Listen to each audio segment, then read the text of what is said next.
hand it over to Mike Elpers. Good afternoon, Mike. Good afternoon, Commissioners. I'm Mike Elpers, your Chief Information Officer. This afternoon, I'll be presenting the A-rated Technology Review Board projects to be considered for inclusion in the 2023 budget.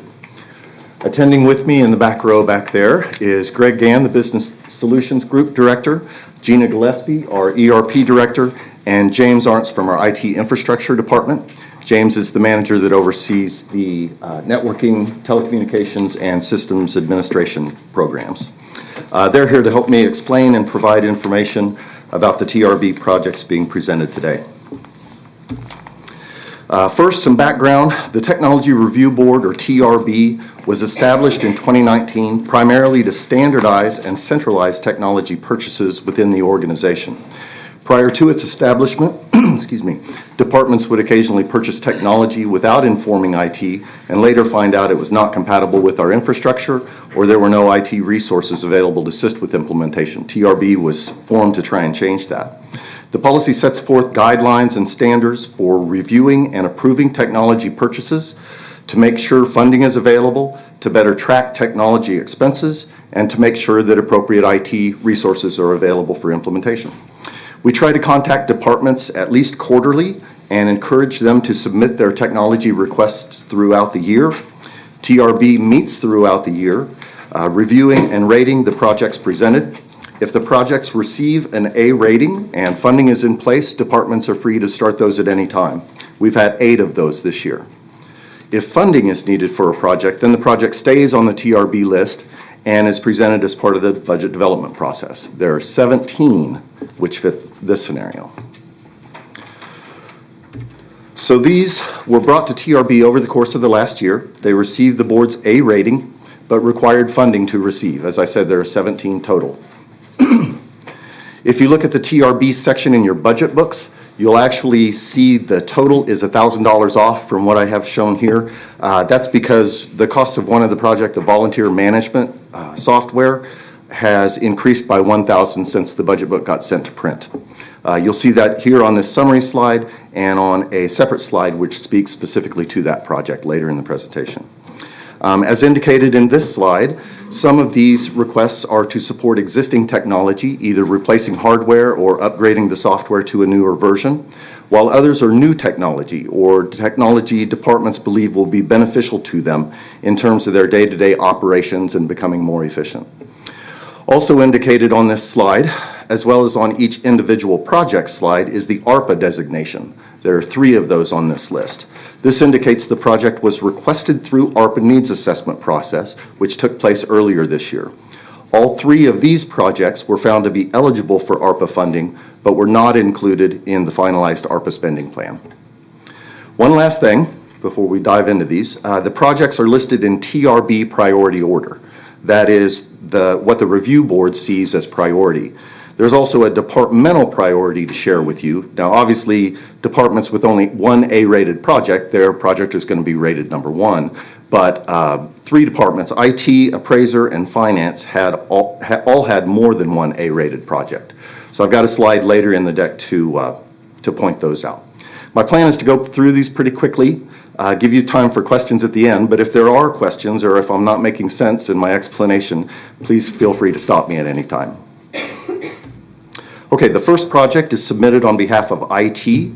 For most folks, it's a pretty boring project, but if you manage and maintain our network, it gets pretty exciting. This project is to replace 16 old network switches that provide the connectivity between our systems and infrastructure. These switches vary in size and location on our networks. There are smaller switches in some of our smaller buildings to support the networks there, or larger ones like in the main courthouse or in our data centers. Of course, switches run operating systems, right? Just like computers do. And just like computers, operating systems go end of life, the operating systems on switches do as well. The vendor will stop releasing software upgrades, patches, and security updates, forcing their customers to either be exposed to that risk or to upgrade their hardware. Switches do also have moving parts in them, so switch hardware does eventually fail. The switches we're replacing go end of support on October 30th, 2023. Here you see their announced retirement cycle, and the cost for replacing these is $198,390, which includes all the switch hardware and other hardware modules needed to make the switch fully functional, 24/7 vendor support to deal with any hardware failure we experience, as well as to provide us with those software upgrades and patches. After the initial purchase, there are annual support payments in the outer years, but those costs are already being paid out of existing IT budgets. So from a budgetary impact, this is just a one-time expense. The next two TRB projects are submitted on behalf of IT and are very similar, so I'm going to kind of group them together here. They are separate, though, and don't depend on each other. They are an upgrade of our Microsoft Exchange email system and an upgrade of our Microsoft Sharepoint system. Both of these Microsoft solutions share their end-of-life date, which is April 12th, 2023. Okay, so the first is an upgrade to our Microsoft Exchange email system. We all know what email is, very high use, critical availability, used by practically everyone in the organization. Like our phone system, email is one of those most critical applications on our network. It's not just individual email addresses for all of our employees, but also used by several systems for alerts, report distribution, and many other purposes. The system runs on 3 physical servers, so this project will replace the hardware used for the system and upgrade the software version of Exchange to the latest available. The second project, the upgrade to our Microsoft Sharepoint system. Our Sharepoint system is running on all virtual systems, so this purchase does not include any hardware, just software and licensing. Our Sharepoint system hosts 2 distinct sites, eline.sedgwick.gov, which is our county intranet, and scks.sedgwickcounty.org, what we refer to as our collaboration site. Some might think SharePoint is a little less important than email, but it kind of depends on what department you work in, because we have some departments that run some pretty critical operational processes on this system. For example, or just some statistics for you, Eline currently hosts 523 sites for divisions, departments, programs, all internal to our organization. There are over 15,000 applications running on Eline, including ComCare Crisis Activity, Sheriff Intelligence Hub, Jail Intelligence Hub, Sheriff Interwatch, Child Advocacy, and EMCU Case Tracking. 911 stores their standard operating guidelines on Eline, including training materials and a volunteer board for overtime announcements. And of course, there are several others. Our collaboration site, scks.sedgwickcounty.org, is an external-facing site, meaning it can be accessed by our citizens, agencies, vendors, anybody outside the organization. It is currently used by 53 programs in the organization to provide this collaboration functionality. Some examples are in IT. We use the collaboration site for very large IT projects to exchange documentation with an outside vendor. We leverage the collaboration site for fulfilling CORA requests. For digital information, we use the site to keep the data that we release password protected. LETC, our Law Enforcement Training Center, uses this site with multiple outside agents. It actually is their main intranet site. They use it to schedule conference rooms and schedule their training. Okay, so both project purchases, Microsoft Exchange and Microsoft Sharepoint, are purchases of traditional licensing, not the subscription-based licensing. That just means that we're actually buying the software. So both are a one-time expense. The next project is submitted on behalf of the appraiser's office. It is for oblique aerial photography. Per Kansas property valuation directives, oblique aerial photography must be flown at least once every 6 years, and our last flight was in 2017. We have a company named Eagle View Pictometry on a 6-year contract for 2 flights at a cost of $225,000 each. So you'll see this expense in 2023, and then it will be requested again in 2025 for a 2026 flight, realizing that's not 6 years out, but the appraiser, if he had his way, would probably have these flights done every year. He likes to keep his images very up to date, right? The flights collect very high definition images of property at 45-degree angles, not just straight down, and from all 4 directions. And the flights are flown in early spring when the foliage is minimal. Appraiser staff can then use these images directly within their assessment system, and without these images, field staff would be required to visit every property for manual assessment. Again, the cost is $225,000, and it's a one-time cost for these images. The next project is submitted on behalf of IT, and it is an upgrade to our current fax system named Esker. Esker is currently an on-premise solution for inbound and outbound faxing. It runs on a server in our data center. The end of support date for the vendor is January 9, 2024. The upgrade will see us move to the same vendor's next generation cloud or hosted solution, so off of our hardware and onto vendor-supported infrastructure. The cost of the upgrade is $23,880 in 2023. Annual support payments in the outer years will be paid with existing IT budget, so this request for additional budget is just a one-time request. The next project is submitted on behalf of finance, specifically payroll, and it is an upgrade to our current telephone time entry solution by Kronos. The current system goes end of life this year, so an upgrade is needed in 2023. Telephone time entry, or TTE, is used throughout the organization by hourly workers for clocking in and clocking out of our Kronos timekeeping system, what we call e-timesheet. Last year, poll workers were added to this system, which greatly increased its usage. So along with the software upgrade, which transitions the system from a physical to a virtual system, we're also increasing the amount of available lines on the solution from 5 lines to 10 lines to address that increased usage.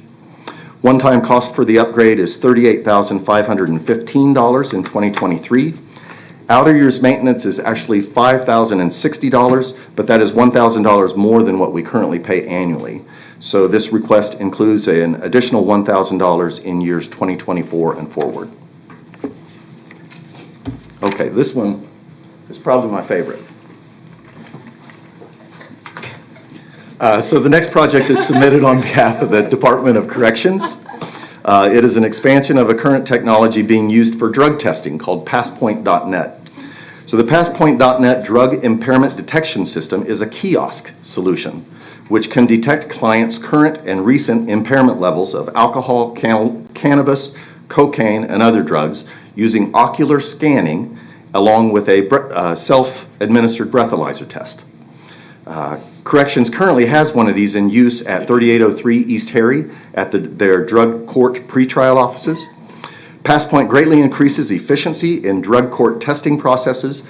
So with Passpoint, clients are randomly selected to receive testing, and when the clients call in, they are informed of their selection status, all without any human interaction.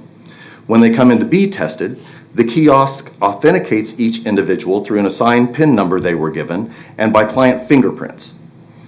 The client then self-administers a breathalyzer test and continues with an ocular scan. Once completed, the kiosk prints out a little receipt, which the client hands to staff, and then the receipt will let staff know whether a urinalysis test is required or not. So drug testing expenditures are very high in this department, so leveraging this technology is actually expected to save the department some money. As you can see, in 2019, they spent upwards of $176,000 on drug testing. And the Passpoint system will not eliminate all of that expense, but will greatly reduce it. So this request is for $91,800 in 2023 for the purchase of 2 kiosks, which include 2 years of annual maintenance and support on those units. After 2 years, the costs are $1,000 per month for service and support. So the $12,000 in 2024 is for their existing machine, and then $36,000 in 2025 and beyond covers the annual maintenance for all 3 kiosks. There you see a picture of one of the machines. The 2 new machines will be located at Corrections 905 North Main facility and at Adult Residential over on 622 East Central. Okay, the next project is submitted on behalf of Finance and is an upgrade to their current risk management software solution called RiskMaster. The goal of the project is to update the solution to the latest version, but also to a hosted or cloud solution maintained by the vendor. This will free up space in our data centers and remove responsibility of managing the application from internal resources. Once we're on the new platform, integrations with our enterprise imaging solution, OnBase, and with our enterprise finance system, SAP, will be put in place.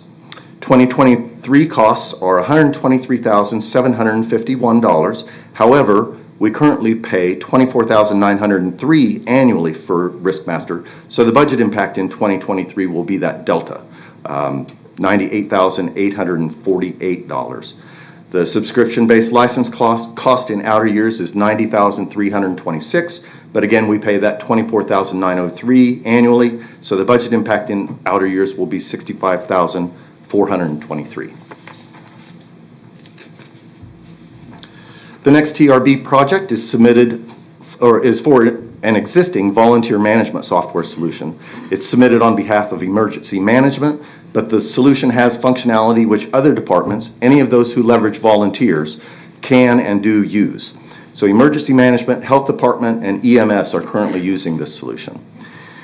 Any non-employee who volunteers their time for Sedgwick County is required to go through a registration process, which includes a KBI background check.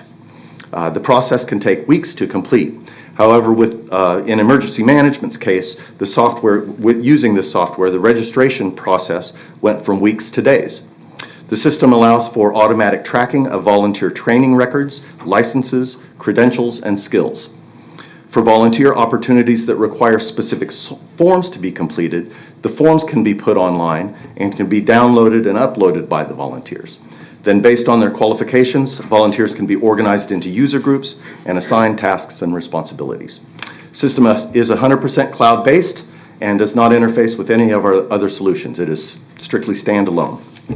The solution was purchased by by health department using a health department grant for 2 years, from March 1st of 2021 through February 28th of 2023.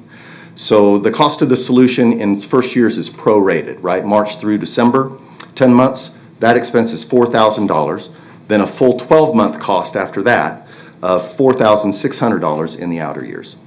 Again, this is that one that's $1,000 greater than what is in your books because the cost increased since the books were sent to print. The next project is submitted on behalf of the Appraiser's Office. It is for a new technology system from Tyler Technologies called SmartFile. This SmartFile solution would allow property owners to file their equalization appeal online and to submit any documentation they need to supply online, either at the time of filing or at a later date. It would also allow property owners to file documentation for their payment under protest appeals, which the Appraiser's Office conducts throughout the year. The appraiser is also looking to use the solution for other filings to be added later as they develop more options, such as personal property rendition filings, exemption applications, and property records cards with changes from the property owner. This could also be used by other tax departments for their filings, such as the clerk's office and mailing address changes and such. Costs for the project in 2023 would be $56,180 and $30,650 in the outer years. The next project is submitted on behalf of finance and IT departments. It's for a new technology system called ClearGov, which is built specifically for managing the budget and financial planning processes associated with capital improvement projects. It uses workflow and delivered project templates to collect and present CIP requests. It contains functionality to review and rank all requests, and comes with a built-in dashboard portal functionality to communicate the projects internally, and a summary set of web pages that can be linked to by our county website to share the information externally. It's 100% cloud software as a service solution, so there's no hardware to procure or software to maintain. This is subscription type licensing with an annual cost of $19,950 in 2023 and the outer years. The next project might look a little familiar to you, as it is submitted each year on behalf of the IT department. It's our countywide PC replacement project. So in 2020, County Commission approved an annual expense to replace roughly 1/8 of the personal computer workstations that exist in our offices and in our vehicles. This came about after Microsoft ended its support for Windows 7, and IT was forced to deal with the replacement of a very large number of those machines. It became a big capital expense for us that year. Fulfilling this 2023 request will allow IT to continue to replace the oldest systems out there, keeping us compliant with supported operating systems for required standards for criminal justice data, health information data, and payment card data, as well as avoiding some disruption by proactively addressing hardware failure. The number of devices we manage changes daily as we have computers fall offline and be replaced all the time, but we see approximately 3,080 networked computers in our organization, with 30% of those being laptops. So we target an eighth of that for replacement each year, factor in 30% of those for being laptops, which are a little more expensive to replace, and we come up with a figure of $350,000. That's based on 270 PCs at $766 each and 115 laptops at $1,165 each. Now, $350,000, if you do the math, that comes up a little short of $350,000, about $9,000. But we use that for peripherals, cables, adapters, and this kind of thing that we'll no doubt run into when we replace these. And I'll add to this that these numbers, both the number of computers as well as the cost, are averages. Some departments run software that requires larger processing power or larger storage requirements, so the cost can be higher per computer. Also, some departments don't want to wait 8 years to replace a computer. They'll go out and purchase laptops on their own or computers on their own. We always look to replace the oldest machines. Our goal with this approach is to keep systems updated so that we can continue to be client for taking credit cards and for transport of HIPAA data or criminal justice data on our networks. That was the challenge in 2020, and that is what this project is to really address. Okay, the next project is submitted on behalf of the Finance Department. It is for an online grant management solution called eCivis. Currently, grants are managed throughout the organization using spreadsheets, Word documents, or other tools. Very manual and siloed process. eCivis is a cloud-based solution capable of managing the entire life cycle of a grant, from application to award to keeping track of the finances while the grant is active, all the way to when it is closed and finalizing the reports. Keeps all of the documentation centralized and somewhat standardizes grant processes. Grants can be pretty unique in some cases. It will also add capacity for additional grants, as the grants team would be able to more effectively search out for competitive grants through the eCivis platform. Costs in 2023 are $56,350 for implementation and the first year of subscription. Then the annual subscription cost of $45,250 will occur in the outer years. Still holding with me? Only a few more to go here. The next project is submitted on behalf of the Finance Department. It is for an existing online lease management accounting solution called Lease Query. The Governmental Accounting Standards Board, or GASB, released requirements in 2017 for managing and accounting of leases obtained by government organizations. In June 2020, those requirements were updated and GASB 96 was released, which now includes accounting financial reporting requirements for leased software and other technology-related agreements, what they call subscription-based information technology arrangements, or SBITAs. Both standards are required to be in place for fiscal year 2022. So while our financial system has some functionality to address leases, it has not been developed to the level needed by these new GASB standards. So for our Finance Department to meet these new standards, they have acquired this product called Lease Query. Lease Query is designed specifically to meet these new accounting requirements and will calculate the exact impacts or journal entries needed to adjust our financial system. It has additional functionality to further monitor the lease agreements and will allow anyone in our organization access to this information. Lease Query was actually acquired by Finance earlier this year using internal funding, so this ask is for additional budget to cover the $9,400 annual subscription cost for this solution. The next project is submitted on behalf of IT and is for an upgrade to the IT ticketing system named HEAT, an acronym for Help Desk Expert Automation Tool. Our current version of the solution is no longer being developed, and end of support will occur next year. The vendor, Ivanti, has released a new next generation version of the solution, which has much more advanced functionality than the current version we run. Stuff like asset tracking, chat, mobile, browser-based, all the contemporary technologies. This solution was purchased over 20 years ago, specifically for IT Help Desk, and Mr. Gann and I were members of Help Desk at that time. However, since its implementation, its use has expanded to several other departments for incident management, workflow, alerting, and reporting of their day-to-day operations.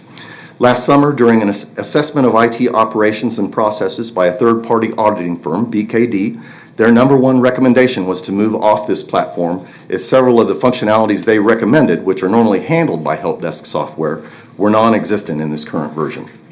Cost to acquire and implement the solution in 2023 is $75,470, and the annual maintenance in the outer years is expected to be $34,825.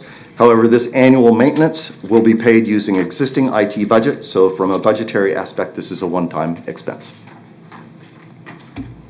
Next project is another one that might look familiar to you, as just like the countywide PC replacement project, this one is submitted every year. The project is submitted on behalf of EMS and fire departments and is to replace a portion of the iPads in use by these departments, mainly to avoid a larger capital expense, but also to stay ahead of hardware and really mainly battery failure. You can see some of the functions for which fire and EMS use these units. They are in all their vehicles, used on every call, and relied upon for several different tasks. They will be used in conjunction with the future CAD RMS system and the new electronic patient care reporting system. We'd normally submit a request to replace 1/4 of these units each year, 20 of them. However, while this project was submitted last year, it ended up not being included in the adopted 2022 budget due to its low priority. So I contacted EMS and fire. The iPads are holding up pretty good. EMS has had to dip into their internal budget to replace a few. Fire hasn't had any failures yet, but they said they would do the same thing. If they had to, they would dip into their existing budget, to their internal funds.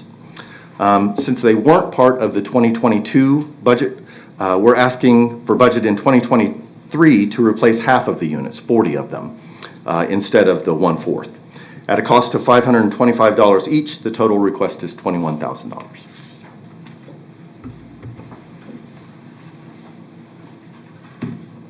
You've made it to the last project.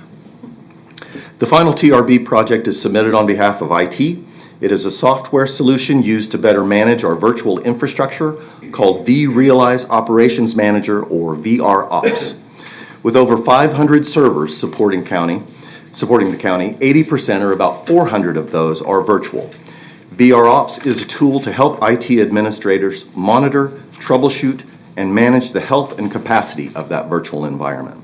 The tool can also be used to right-size the environment by identifying virtual servers where system resources are underutilized. Those resources can then be reclaimed and reallocated to other systems to improve their performance. By sizing virtual servers more accurately, VROps can help predict resource needs, save money on future purchases, and provide better estimates on project budgets. This is an annual subscription service, so the cost of this tool will be $31,262, both in 2023 and in the outer years. Okay, so those are the 17 A-rated TRB projects in need of funding. Just a couple more summary slides for you here. As I stated earlier in this presentation, the order in which I've presented these is the priority order determined by the Technology Review Board. Departments also set their own priority, and I wanted to make you aware of this. Of course, corrections and emergency management only had one project, so their priority is one. But other departments, especially IT, had more than one project for 2023, and this is how a look at how those priorities stack up. Finally, ongoing costs. The main factors that determine ongoing costs are the type of licensing of each solution. That traditional licensing is based on a purchase where we actually buy the software. There may still be some ongoing costs in these cases, but that ongoing cost is usually a percentage of the initial purchase, like somewhere between 10 and 25%. More and more vendors, however, are moving to a subscription-based licensing, especially on hosted or cloud solutions, where the annual costs repeat each and every year you use the solution. Other factors are when a solution is replacing an old solution, and the old solution's annual costs are eliminated or absorbed in the new annual costs. The difference we pay is the delta between those two costs. Some of these that have $0 in outlying years actually do have an ongoing expense. Heat and Ester are two, for example, but that expense is already part of a department's existing budget, so the budgetary impact in outer years is $0. And that's it. So those are the 2023 Technology Review Board A-ranked projects. Thank you for your patience as I went through all 17, and my colleagues will try and answer any questions that you might have. Thank you. I've got a couple questions. Bye. First of all, Odyssey, I don't see anything in here. Where are we at? Do we need to have something in TRB to be able to support Odyssey? No, I believe Odyssey was already acquired, and that implementation is currently underway. So we're not going to have any expenses on the implementation as we move forward? Only internal, I believe. Greg, do you want to speak with it? Greg is kind of the project manager for that large project, and he works very closely with it. Good morning, or good afternoon. Good afternoon, Commissioners. Greg Gann, Business Solutions Group Director. For the CAD RMS project, RMS JMS project in Odyssey, the state court case management system, the two of those are supposed to dovetail later this year. The project timelines are merging together. At this point, there is no cost other than our time in configuring and collaborating with our partners. It's a long, steady process. We're being very patient and working with our partners to come to the right solution at the end of the day, but we don't expect any other costs at this time. Very good. Well, it kind of goes along with my next question then. Our RMS, JMS, our records management system, we don't have anything in the TRB for any of that. Right. That was already accounted for in previous years. So that's all paid for? As far as I know. Very good. Well, I'm glad to hear that. Okay. Yes, that's 911 funding. Next question is, and I mentioned this to the manager, I don't know if he's talked to IT about it or not, but I serve on exploited and missing child, and we have a group that does internet crimes against children. And not only that, there are numerous reasons why the Sheriff's Department and the Police Department have to break into people's phones. They do it 50, 60 times every single month. And the juries need this information when people go to court on what is on the phones, because you can track locations and say, hey, I was never there, but your phone says you were there. You can have pictures on there that are going to convict you. So the problem that both the police are having and our Sheriff's Department are having right now is that a couple years ago it cost $5,000 for the software and hardware in order to be able to break into a phone. Now it went up to $25,000, and next year it goes to $100,000. So, and I don't see any of that in here because we're going to have to, somebody is going to have to pay for that. Yeah, the problem with that software is it's very proprietary to the hardware owners, to Android and Apple, right? So, and I spoke with Jeremy Knoll about this in the sheriff's office, and he told me that both of the providers, they're two separate companies, one that does Apple and one that does Android. And the problem is those software developers have changed their product to where it will do both. And it's a monopoly. Apple doesn't want to give that ability to just every vendor that's out there, so that every vendor can start developing software to break into their phones.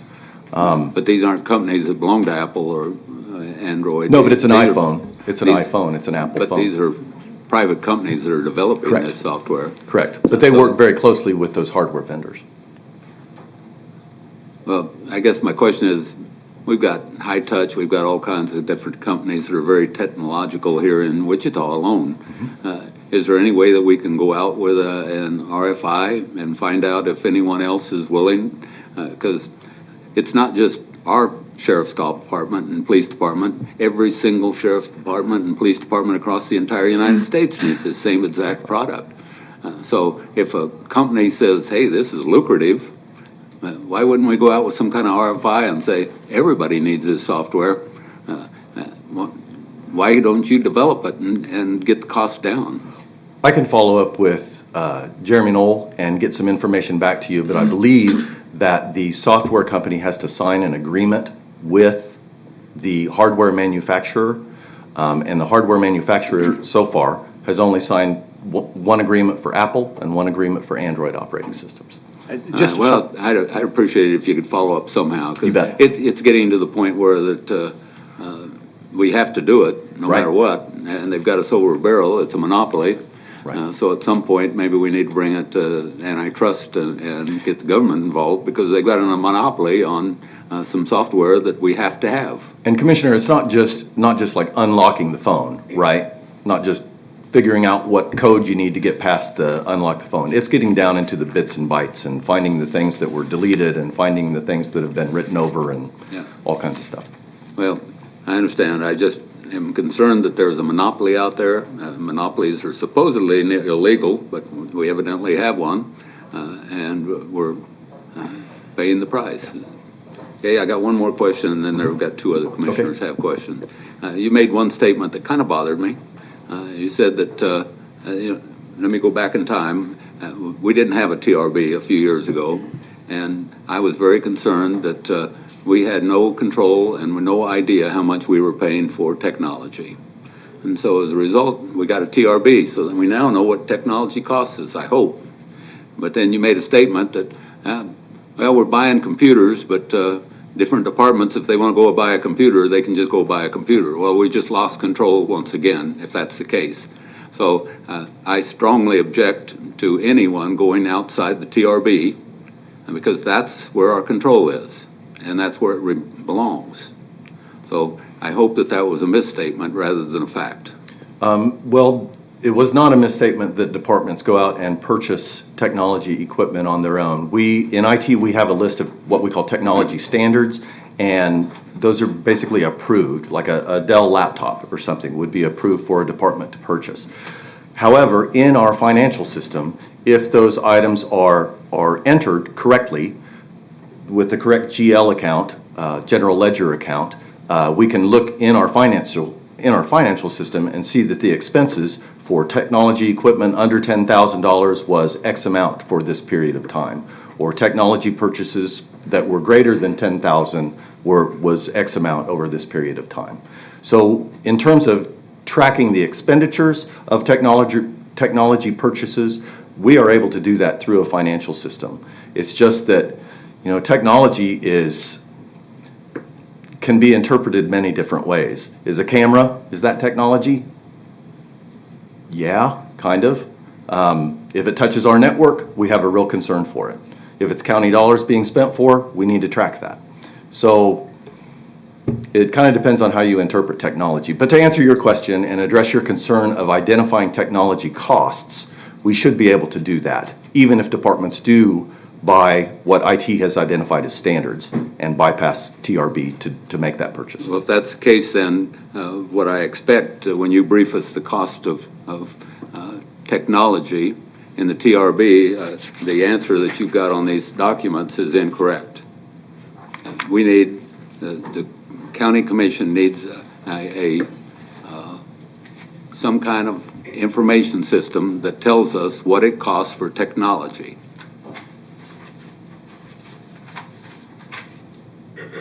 And Mike, is it okay if I? Yeah, you bet. So we do provide monthly financial reports and quarterly financial reports. So one of the things we could easily add to that is, here's what we've spent on technology.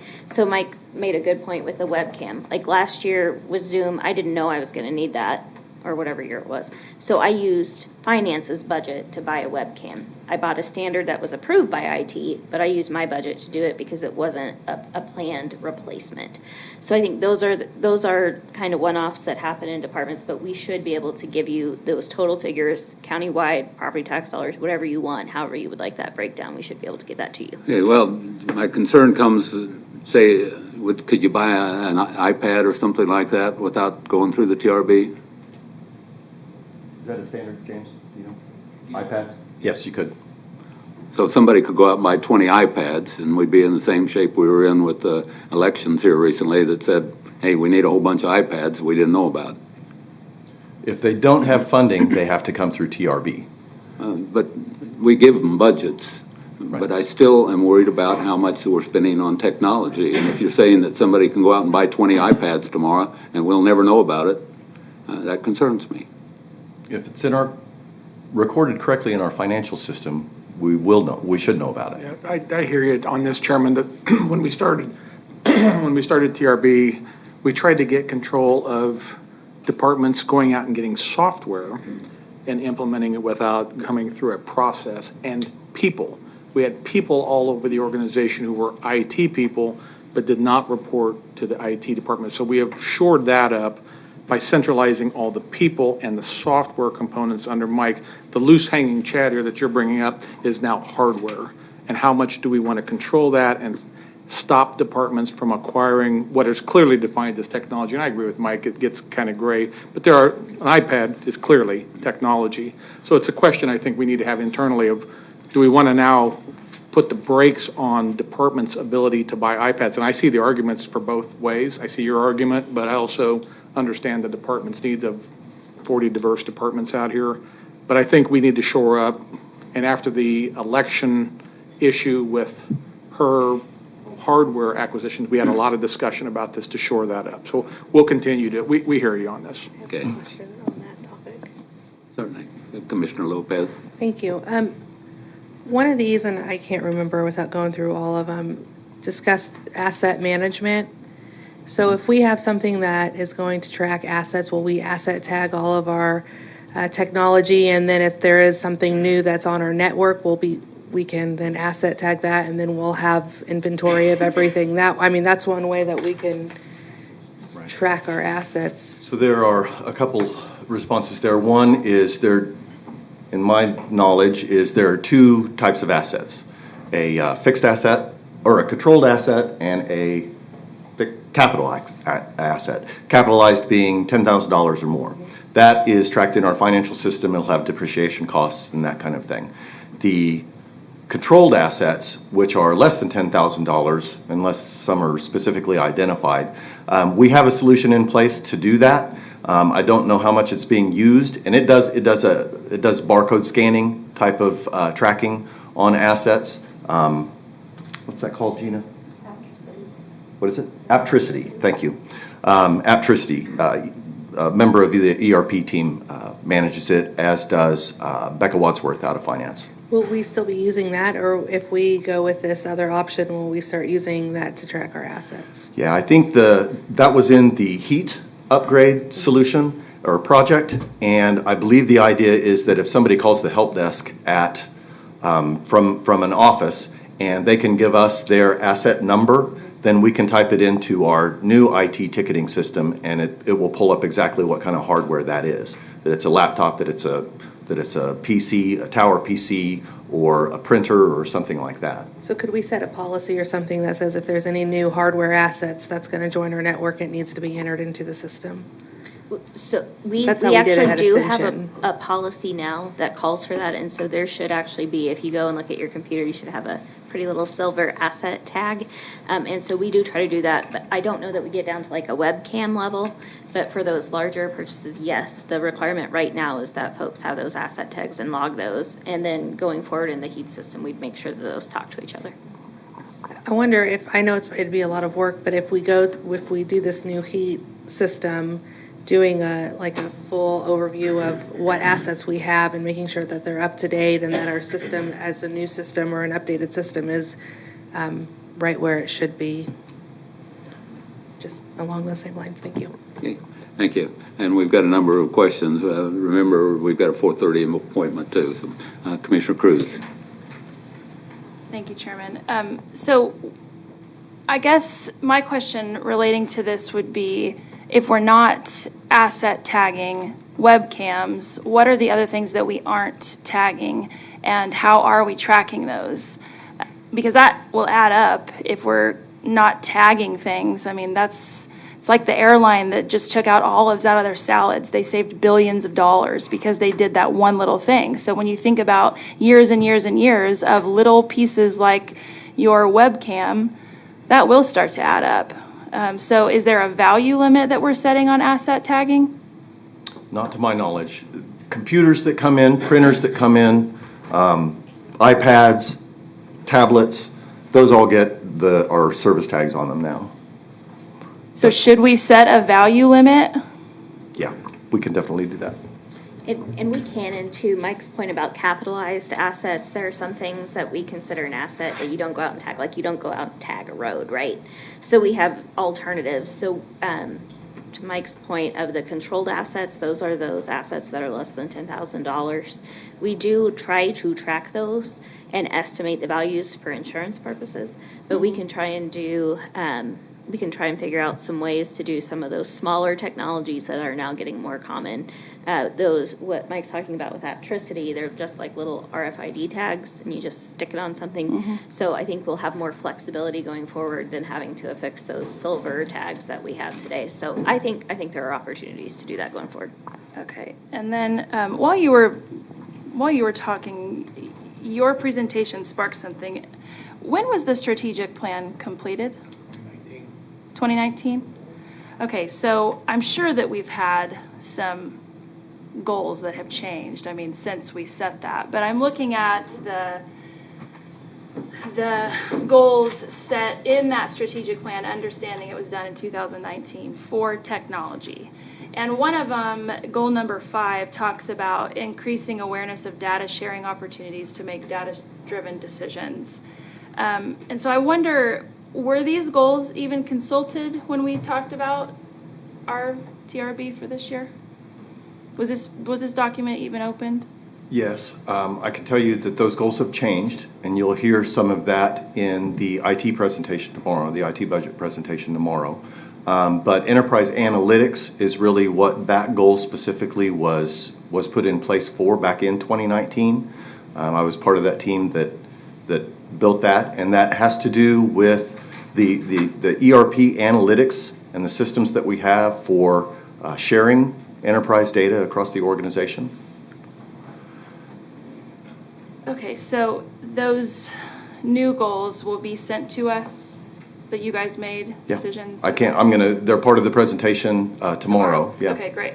So that just brings me to, did departments open this up? And if these goals are no longer relevant because of the way our organization is now and the things that we've been through, if they set new goals, because we've had quite a few presentations already, if they didn't go off these goals, what new goals did they set and how can we see those? So for manager hearings, we did collect strategic plans from departments that had them. Some are not up to date. But what you should be seeing as we're going through these presentations is there are these slides that talk about strategic results. And so that's where we are asking departments to tie in their strategic goals. Actually, it was modeled after Mr. Elper's presentation and manager hearings. So that is where you should be seeing those things. Yeah. I guess the larger question to all of these micro questions are, as an organization and as someone sitting here trying to manage a whole entire budget, what would be the focus? We've talked about mental health. We've talked about all of these things. So how do each one of these goals set by departments match a larger goal? So, and I'll defer to Tom if he wants to speak to this, but one of the messages that was communicated to departments since February is that, we know people are down. We don't have staff to perform maybe even our core functions in a lot of areas. And so our focus has been on compensation. Right. And trying to get that corrected, because if we don't have core services, then we definitely can't even get to the strategies and the things we want to do to get better. So I think for us, that's been our focus, is the compensation piece, and kind of those more visionary things are almost secondary right now, just because we're trying to get people to come to work and do the basics. I get the challenges. It just made me kind of think of this document here and how are we understanding that pay is very important. But I think we need to consider this as well. I mean, you can't just stop thinking about the vision. So the organization drafted their strategic plan in 2019, and now the departments within the organization have drafted strategic plans specific to their department level work, and that's kind of what you guys are seeing in here, is things that they think are important in their departmental operations, but they are consistent with the organizational, the more broad scoping strategic plan. And then the next step is to dashboard some of these things and get it out to the public so they can see whether we're succeeding or failing as a county government. Lindsay's point is correct. We've had two blocks to get this done. Number one was COVID, and now out of COVID, we're seeing this workforce issue to where that becomes the major challenge. And I do agree with you, Commissioner. I don't believe we can lose sight on visionary aspirations to get better. But I think that in this current budget, in this current climate that you're all considering, and Lindsay brought it up, the compensation right now, just keeping operations going in the county that we historically have done is becoming the challenge. I do agree with you. We should never lose sight of improvement. Well, particularly with the Technology Review Board, when we're talking about efficiencies, what are we going to do in the outer years? What have we researched? What are other organizations? It's just like the question I had about the database for Iris and the other one I feel like those have to be an underlying, even with pay. So I guess we can talk about this later. Appreciate your time. Commissioner Meitzner? Thank you, Mr. Chairman. Mike, your slide 28, or 21, I assume that the priorities on there, which equals the 1.9 million, whatever it is. So I assume you went through a lot of churning process with departments and staff and finance and everybody. Mm-hmm. So, and I assume that this is what you as the department priority person are saying, this is what our county needs to operate efficiently. Yeah. Can you tell me about how much or how many projects, or at least the dollar amount? What was the dollar amount of projects that did not get considered? About? There weren't very many. Nobody really brings stuff to TRB that, doesn't have value. Okay. And it's just a matter of them expressing that value to us. I know the appraiser had one that did not receive an A rating. Seems like there was another one, but Okay. that might have been it. All right. I just didn't know if there was a wish list of people. Yeah. So, pretty critical stuff. And I think we've heard about the aerial photography from the appraiser before on stuff, and maybe you've heard some of the other ones. All right, I just wanted to get a sense of that. So thank you for your presentation. Appreciate it. Thank you. Okay, Commissioner Howell? Thank you, Mr. Chairman. So I'm just looking at the slide 22, and it shows 1.9 as a summary for 2023. It shows lower numbers for the 4 out years. I'm just curious, is that because that's all we know about right now, or if you go backwards in 2022 and 2020, we have numbers. In 2020, we had 2.7 million, and in 2022, we had 2.8 million. And for some reason, 2021 doesn't show a summary in the budget book. Surely we had TRB expenditures that year. It's not in the book for some reason. I don't know why. Anyway, so just might reflect on the fact that this is, again, 2.7, 2.8, now 1.9. It's pretty dynamic. It changes quite a bit. And these out years right now, they're just based on what we know right now, but we don't have the rest of the details to know the projections for future years. So the outlying years here are just for these solutions. Those that were presented and approved last year that had ongoing costs, those ongoing costs still exist. I guess we would probably expect numbers somewhere around the 2 million mark. Yeah. This does illustrate the point, though, that this is such a dynamic budget, like this flyover we have to do every 6 years. I hate to pay for that 1 year, and I would like to have that legislation that allows us to put money into this and then have that money roll over from year to year. To the point that Chairman made regarding, people going out to buy a laptop, computer, or whatever. One of the reasons we wanted to use TRB, I thought also, is because you can get a better deal buying in bulk. You can I would assume you get better rates for an iPad for someone going out and buy one at Best Buy or someplace and buying a single unit, okay? And so it seems to me that if Lindsay needs a webcam, she should be able to call up Mike and say, hey, Mike, I need a webcam, and you bring one over, and you had that one on the shelf because you knew someone this year is going to ask for a webcam. And you might have some people need an iPad that wasn't planned, but you have a few iPads on the shelf. You just know they're going to ask for some iPads. If you don't use them right away, you'll use them next year because we know we're going to replace a whole bunch of them next year. And so, again, it seems to me like the TRB ought to be the resource center. When you need something, it's this computing equipment, that they ought to be able to go to you and get those hardwares. And you almost pre-plan those things. You have some on the shelf or some in the storage that you can use when those needs come in. An inventory. A little inventory, right.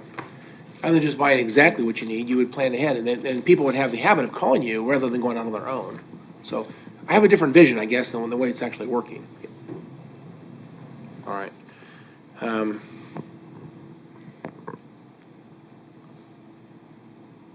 I guess that's all my questions. Thank you. Thank you. Chairman, Well, can I comment on something that Commissioner Howell mentioned?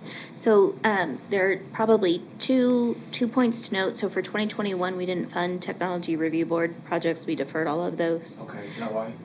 Because we didn't know what the economy was going to look like, so we didn't have the pay pool and we didn't have the TRB. And then in terms of what is in future years that are not just the ongoing costs, on slide 26 of that presentation that I gave you last Wednesday that talked about the financial forecast, it does have the total dollars for the Technology Review Board. So that would be a spot to look at. It doesn't have it by project, and we can get that for you, but it does have the totals. Very good. Thank you, Mike. Appreciate it. Sheena, I think you're on. I think, Chairman, I think we're going to flip and let Scott go next, because I think we're going to run out of time. And Sheena, week is easier to reschedule for tomorrow. So if we let Mr. Whittle go with MAPD next, is that okay? Okay. Afternoon, Scott. Just give you a heads up, the commissioners will be leaving at 4:15 today. We have another appointment for excellence in public service. So if you've ever talked like a car salesman on the radio. Oh, I love it. That is perfect for this presentation. You betcha. If I was being cheeky, I would say all you have to do is say yes to everything, but I'm not going to be cheeky, so I won't. Well, thank you very much for the opportunity. I'm excited to present, and thank you very much for the faith and trust that you place in me to help be the department director here. So this is the overview of the department. I know this is one of the things that's first and foremost on your minds is how are we doing in terms of staffing. Staffing at the planning department is a challenge, and we'll talk more about that in depth, but you can see that current plans and advanced plans are the ones that we're having the greatest staffing challenges. But again, we're a very small department, so all it takes is one vacancy, and that can really affect our percentages. In terms of why we exist, well, we exist because we do zoning, we do subdivision for both the city and unincorporated county. We also do area plans, so you can see an example here, the Derby-Mulvane Joint Area Plan, our comprehensive plan, and we do zoning enforcement. Now, the zoning enforcement that we do, though, is really focused on the city of Wichita, but we do assist with county zoning enforcement issues when they come up. And so the county enforcement is primarily done by MABCD, but again, we do assist in some capacity for those. In terms of our structure, we were created through an interlocal agreement. It's been around for quite some time. The way that our funding works is that first we take the fees that we collect for applications and permits, and that's used to cover our costs, and then it's a 50-50 contribution after that, 50% from the city, 50% from the county. And then for a zoning enforcement group, those are actually paid for out of a reimbursement from the county. So this is our org chart. It looks a little complicated, but I'll break it down kind of simply here. So we've got the managers up top. I report to them. We've got the Historic Preservation Board, the Planning Commission. Out of the Planning Commission, there are 2 subcommittees, so 7 members on each, one for Subdivision Committee and another is the Advanced Plans Committee. I can go into more depth, but I'll leave it there for right now. Then we've got the Director of Planning, and we've got 4 divisions under there. We've got Current Plans, we've got Zoning Enforcement, Advanced Plans, and the Administration Division. So just rolling right along. Please stop me if there's any questions. Love to chat. Next thing is department challenges and opportunities. We've got 3 things I want to cover. First one is dynamic environment, and boy, is it ever. So I'm sure you've heard about this with other presentations, but we're seeing just development. We're seeing a lot of applications. It's just, frankly, we're seeing a lot of them. You can see that upswing, and it's pretty dramatic. Looks like a plane taking off. What we're seeing in terms of, I'll break this down by subdivision cases and non-subdivision cases. So that we're going to talk about non-subdivision cases. And what I mean by that is vacations. So if someone's applying to get rid of an easement or maybe even a right-of-way to say, hey, we no longer need this, can we get rid of that? Another one is zoning. So if you're looking to change what land uses you can put a property into, that's one thing that we see. So we see zone changes, plan unit developments, community unit plans. We have all kinds of names for them. You can see that we're on the upswing on that. I'm projecting that we're going to hit a 5-year high for the number of cases that we're handling. And we're doing that at the same time as we've got staff vacancies. So we've got a real challenge that we're working through. This is what we have in terms of our trends for the cases this is 2021. You can see that there's quite a bit of ups and downs on this. The key number for you here, I think, is staff capacity. Back in 2021, we had the capacity to handle about 9 cases per planning commission meeting on a comfortable basis. So you can see that line here, 9. You can see that yellow line goes way above that. In one case, we had 19 cases scheduled for one MAPC meeting. That is more than double the capacity that we have for staff to process them. So, and our average is slightly above, it's 9.4. So what do we do when we have more cases and we have staff to handle them? Well, we keep assigning cases and we have people work additional hours. We also take our advanced plans group, which are working on long-range plans and study and research and that kind of stuff. We say, no, you're not working on that right now. You got to work on zoning cases. Or we've also got temporary staffing, and I'll talk a little bit about how we've accomplished that. Subdivision cases is very much a similar story. So I'm predicting that we're going to have a high on that one for the last 5 years this year. And what you can see is that it's been very robust. The thing that this information doesn't tell you, and I'm sorry I don't have it with me, is we can have a plat, and it can be just one piece of property and just be a plat for the whole property, and that's it. We can have a plat for a different piece of property. It counts as one plat, but it could be 200 lots in that plat. So it doesn't relay to you the complexity that's involved in that, but I can tell you we've seen quite a few subdivisions come through with multiple properties, multiple lots in them. In terms of the volume, you can see that it goes up and down as well. I would point out this one's not as severe as the other one, but still somewhat dramatic for me in that our staff capacity we estimate is at 4 cases per MAPC meeting or subdivision meeting, and we've seen them as high as 7. So again, almost double what our staff can handle. This one's a little bit unique and I think really pressing for us for 2023 in that we have one person who does that. He's done it for 20 some odd years. His name is Strahl. He's a superhero, but he is planning on different adventures. He wants to retire, and as much as I don't want to allow that to happen, I kind of have to, and so we got to make plans for what to do. So in terms of cases, we are, don't point at JR, please. No, don't encourage him.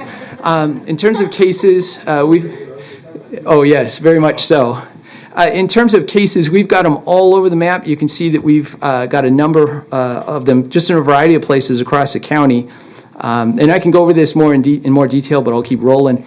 Likewise, in the city, again, a variety of cases for a variety of different locations.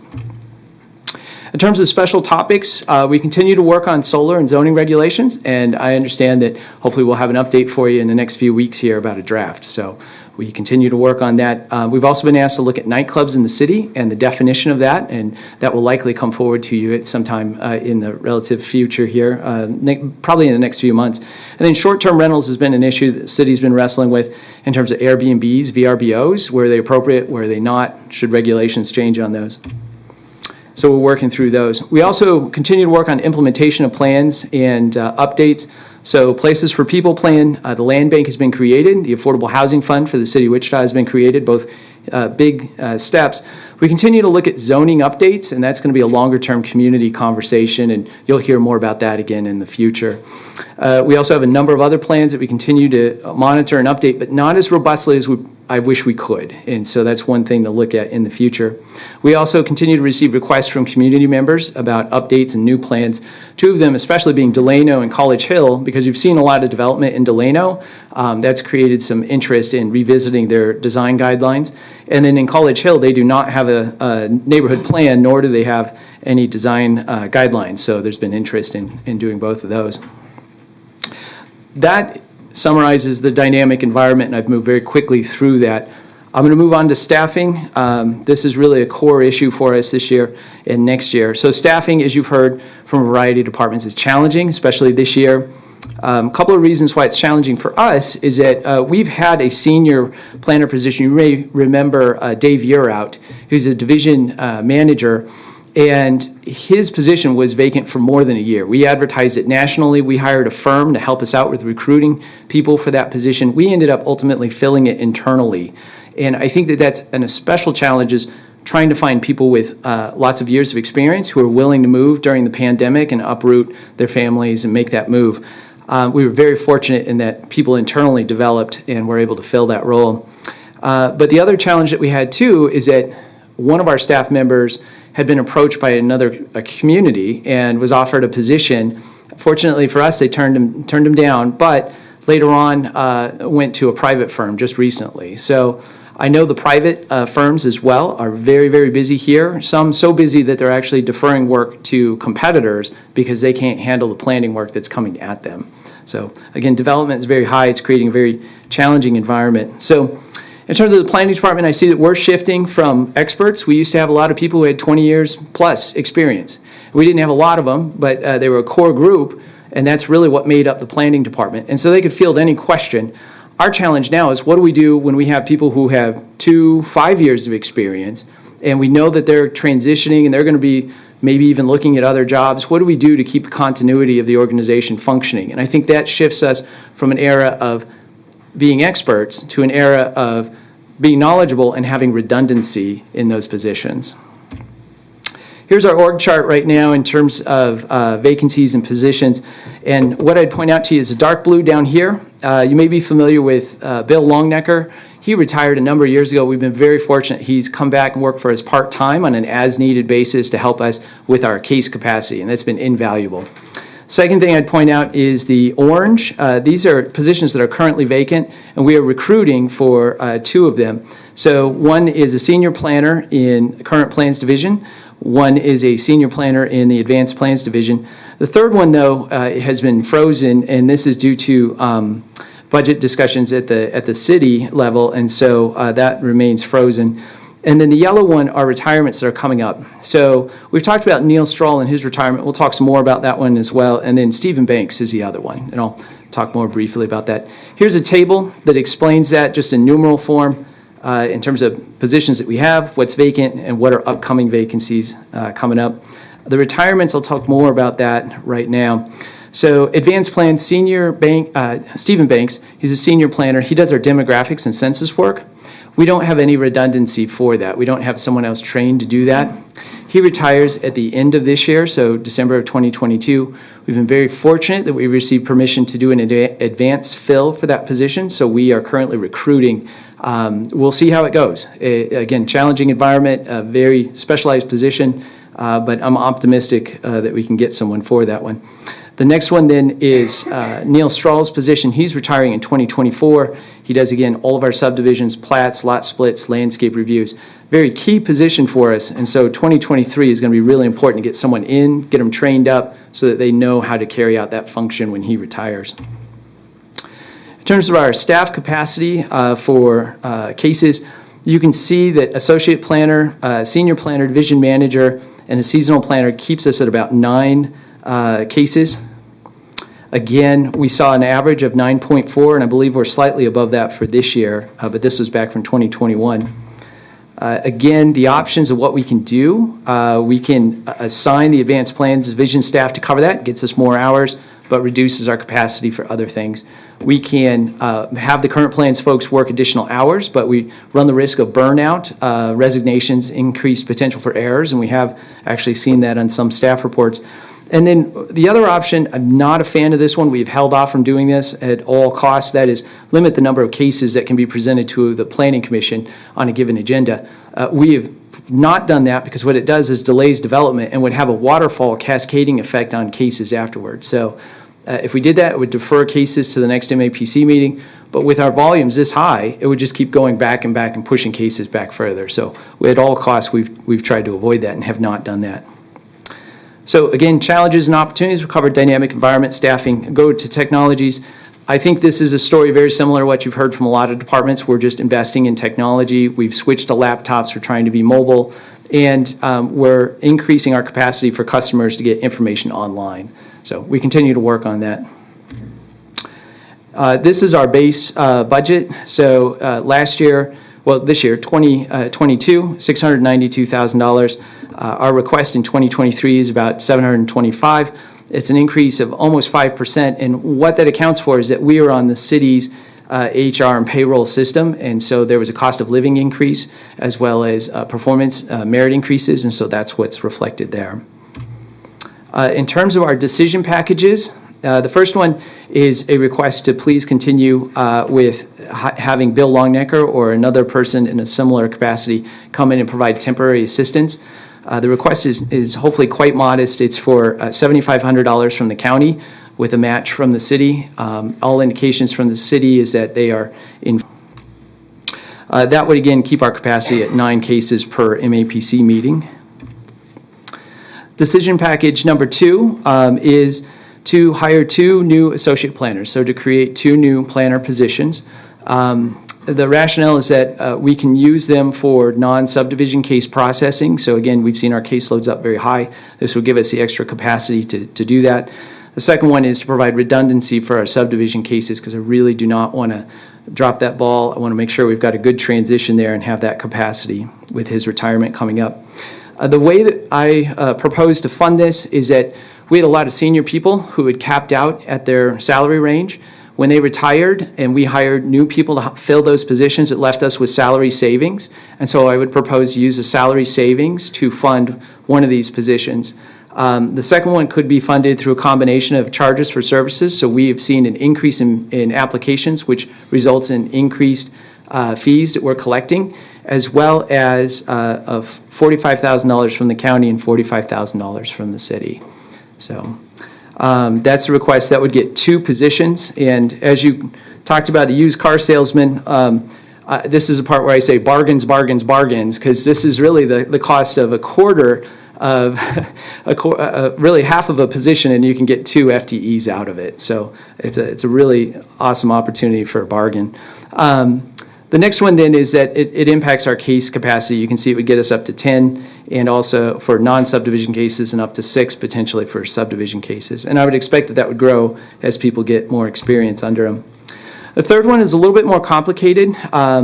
What this is a request for a zoning enforcement inspector, and this would cover not only the zoning enforcement inspector, but a vehicle and computer. This would, zoning enforcement covers primarily the city. That's really what they're focused on. And so it would increase the capacity for the city licensing, sign, and zoning complaints. The complicating factor about this is that, again, our zoning enforcement division is paid for out of MABCD fees. So it comes out of the MABCD. And we anticipate that the cost would be $135,000 for this. That reflects, again, not only the employee, the salary benefits, but also the cost of purchasing a vehicle, getting a computer, and so forth. And Chris Labram is here. Good. Okay, so I invited Chris to be here. So in terms of the total request is $187,500. But again, the 2 options 1 and 2 total to about $52,500.